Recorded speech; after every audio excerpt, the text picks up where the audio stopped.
होता है, राष्ट्रभाषा है, हमको उसके ऊपर प्रेम है। पहले हे घे जन सुरक्षा। आज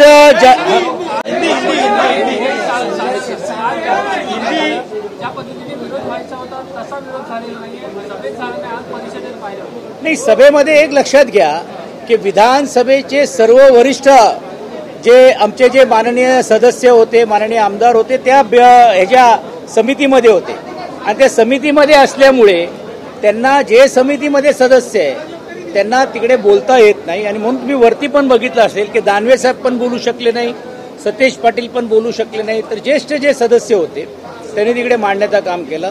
एवढंच नाही तर लेखी स्वरूपात त्यांनी 17-18 मुद्द्याला ऑब्जेक्शन करण्याचं काम केलं। कारण प्रथा अशी आहे की शेवटी ज्यावेळी या सर्व सजेशन ऑब्जेक्शन ह्याच्यावर निर्णय होतात, त्यात काही एवढी घाईघाई नाही। तिकडे त्यावेळी ती समितीची बैठक झाली की त्यात काही सदस्य आले, काही सदस्य नाही आले आणि ते लगेच कायद्याचा स्वरूप करून घेऊन माननीय त्या समितीच्या अध्यक्षांनी हे बिल आणण्याचं काम केलं, ज्याला प्रखर रीतीने विरोध करण्याचं काम विधान परिषदमध्ये आम्ही केलं आणि सर्व महाविकास आघाडीचे लोकांनी पण देखील याला विरोध करून वॉकआउट करण्याचं काम केलं। आणि मला अजून सांगावं लागेल की अनेक ज्या या विचारसरणीच्या म्हणजे या जनसुरक्षा विचारसरणीला मांडणार आहेत, कायदा सुव्यवस्था बिघडत असेल किंवा नक्षलवाद असेल त्याच्याबद्दल आमचा अजिबात विरोध नाही, त्याला तुम्ही निश्चितपणे अटक करा। आज उपासारखा कायदा आहे, त्यानंतर BNS सारखा कायदा आहे, मोका आहे, ताडा आहे, अनेक कायदे आहेत। हे कायदे पण आहेत ना आणि अनेक संघटनेवर बंदी आणायची ते आजच आणायची आहेत का? या अगोदर देखील बंदी आलेले आहेत, ते कधी आणू शकले असते, पण ठराविक राज्यामध्येच कायदा आणि बाकीच्या जे भारतीय जनता पार्टीचे असलेले शासित असलेले याच्यामध्ये राज्यामध्ये कायदा करायचं नाही, म्हणजे हे कुठेतरी षडयंत्र आहे का? कुठेतरी हे लोकांना दिशाहीन करून घेऊन सरकारच्या विरुद्ध जो बोलेल, म्हणजे उद्या तुम्ही विचार करा की एक आंदोलन करायचं असेल, कोण मंत्र्याच्या गाड्याच्या विरुद्ध आला तो सरकार विरोधी आहे, त्यालाही देखील या जनसुरक्षा कायद्याअंतर्गत अटक होऊ शकते का? कायद्याचा गैरवापर होऊ शकतो का? असाही प्रश्न आहे। कारण अनेक वेळा लोकप्रतिनिधी मागणी करतात, लोक करतात तुला जास्त बोलू नकोस, तुला मग आम्ही हे करू। आता असं नवीन होईल की जास्त बोलू नको, तुला जनसुरक्षा कायद्याच्या अंतर्गत कारवाई करू, हे होईल का? अशी एक मनातली शाशंका आहे। हिंदी प्रश्न उपस्थित केले होते, त्या सगळ्या प्रश्नांचं निरसन त्या अनुपस्थितीमध्ये योगेश कदम यांनी करण्याचा प्रयत्न केला आणि आता ते विधेयक पारित झालेलं आहे। आपण एका छोट्याशा वाक्याला घेऊन सगळ्यांनी सभात्याग केला, त्याऐवजी जर आपण चर्चा केली असतं तर जास्त संयुक्त नाही, अजिबात नाही। त्याला कारण असं आहे की ज्या पद्धतीने ते जे बोलण्याचा प्रयत्न करत होते, राजकारण करत होते, हे त्याच्यातला एक भाग होता। सभापती महोदयांनी सभागृहाचं कामकाज बंद करायच्या अगोदरच निवळते शब्दावरती नाही तर या जनसुरक्षा बिलाच्या वरती पण देखील वॉकआउट करण्याचं काम आम्ही केलेलं आहे। त्यांनी शंका कुशंका केली कारण बहुमत त्यांच्याकडे आणि आम्हालाही माहिती आहे की बहुमताच्या जोरावरती ते बिल लादू शकतात, पण हे जरी बिल कायद्याने लागू करण्याचं काम केलं असेल, आम्ही माननीय राज्यपालांची भेट घेणार आहोत। एवढंच नाही तर जनजागृतीमध्ये करून घेऊन या बिलाला अजून विरोध करण्याचं काम करू। हिंदी सर, जन सुरक्षा बिल जनहित में जनता के लिए है कि जन प्रशासनिक अधिकारी भी आएंगे, नेता भी आएंगे? इसमें आपने देखा होगा कि जन सुरक्षा के बिल के नाम के ऊपर लोगों की आवाज़ दबाने का काम हो रहा है क्या, ऐसी एक आशंका हमने निर्माण की थी। और आपने देखा होगा कि कई राज्यों में जहाँ पे नक्सलवाद है वहाँ पे बिल आया ही नहीं है। अगर देश में ये बिल अगर है तो उपा के अंदर भी कार्रवाई हो सकती है, BNS के अंदर कार्रवाई हो सकती है।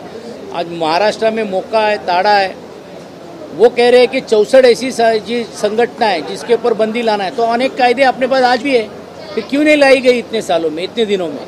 सवाल ये हो रहा है कि जन सुरक्षा को सामने रखते हुए पॉलिटिकल लोगों को की आवाज़ें बंद करने का काम और साथ ही साथ में सामाजिक संस्था जो सरकार को लगता है कि हमारे विरुद्ध में, कल उठ के अगर कोई मंत्री के विरुद्ध में अगर कोई आंदोलन करेगा उसको लगेगा ये सरकार के विरुद्ध में।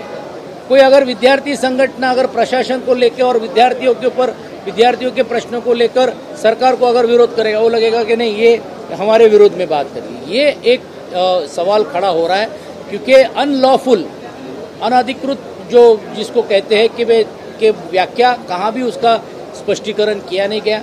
संगठना सिर्फ कड़वे डावट संगठना बोलकर लिखा गया, लेकिन जब मूल जो बिल में संगठना का उल्लेख कहीं नहीं किया गया तो कल वो कड़वट डावा संगठना बाजू में रह गई, दूसरे संगठन के ऊपर भी कार्रवाई होगी। कल कामगार संगठन के ऊपर सकती है, कल पत्रकार संगठन के ऊपर हो सकती है, किसी के ऊपर हो सकती है। और इसीलिए मैंने कहा कि शायद कुणाल कामरा को अंदर डालने की व्यवस्था जो हो नहीं रही थी, उसीलिए ये जन सुरक्षा की प्रावधान की गई है क्या, ऐसा भी मैंने सवाल विधान परिषद में खड़ा किया। ईस्ट इंडिया कंपनी की तरह बनाया गया प्लानिंग सिविल है कि अपने जन व्यक्तियों की। देखिए, ये अगर बिल लॉ एंड जुडिशरी के माध्यम से होता, उस पर अगर लोगों को अगर विश्वास में लिया जाता, पब्लिक डॉबिन में डाला जाता, 13,000 हरकतें देने का काम सर्वसामान्य लोगों ने किया, उसकी सुनवाई हुई नहीं।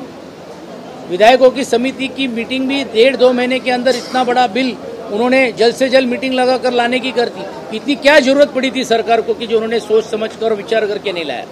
धन्यवाद। सर एक बड़ी सबसे मेरे साइड में विधान परिषद का विपक्ष ने जो सभा त्याग किया, जरा उसके बारे में बोलिए। आज जन सुरक्षा बिल को लेकर हमने बहस की। मैंने खुद इस प्रश्न को, जन सुरक्षा बिल को विरोध करने का काम किया।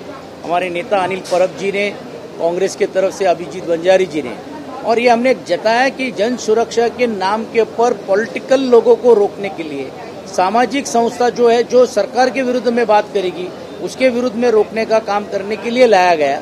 और क्योंकि हमारी मेजोरिटी उनके पास है, ये हमको पता है, इसलिए हमारी बात जब सुनी नहीं जाएगी तो हमने वॉकआउट करके इस बिल को विरोध करके वॉकआउट किया। धन्यवाद। नहीं, अभी तो बिल उन्होंने पारित किया, हम राज्यपाल से मिलेंगे कि वो बिल को पारित न करे, उसको मंजूरी नहीं दे।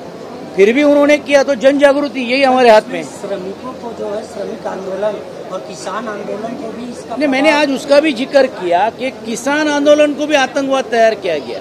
तो कल अगर यहाँ किसान का आंदोलन होता है, कोई कामगारों का आंदोलन होता है, वो कहेंगे कि इसमें भी नक्सली इस्लामाबाद है, ऐसा भी हो सकता है। तो ये एक अलग तरीके की सोच हो सकती है और उसकी जो प्रश्न चिन्ह हमारे मन में, वो हमने जिक्र करने का काम किया।